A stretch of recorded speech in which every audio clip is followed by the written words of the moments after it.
Amid the rise in COVID-19 cases in India, particularly in capital New Delhi, the central government on Wednesday announced a set of measures including conducting a house-to-house survey and deploying mobile testing vans to help curb the virus spread.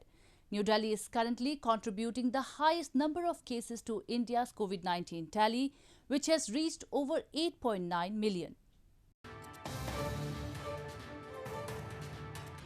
As India continues to record large number of COVID-19 cases from across the country, mainly from capital New Delhi, Interior Ministry has announced measures to help and control the situation. The ministry will be providing aid to conduct a house-to-house survey, deploying mobile testing vans, flying in more doctors and paramedics, increasing ICU beds, ventilators and other machines, and placing more equipment in private sector labs.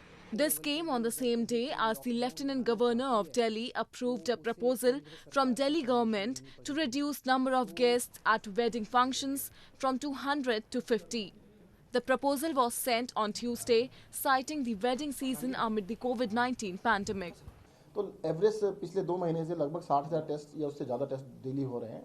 पूरे देश में आप देखिए पर million test 3,000 test पर million कोई भी राज्य नहीं कर पा रहा है, हम कर रहे हैं और उसको और भी बढ़ाएंगे। हम ये नहीं करेंगे कि इस पे हम रुकेंगे, हम इसको और बढ़ाएंगे। Meanwhile, authorities in Delhi's neighbouring Noida city started random testing for the virus at the key Delhi-Noida borders on Wednesday.